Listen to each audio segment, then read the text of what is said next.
Ya teslim ol, ya da Müslüman olup adaletimize sığın. Ya da savaş. Benim lanetim sana bulaştı Osman.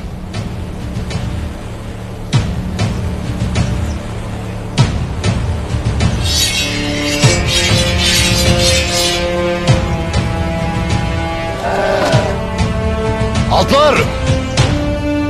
Allah için küffarın göğsüne vurun. Ya Allah!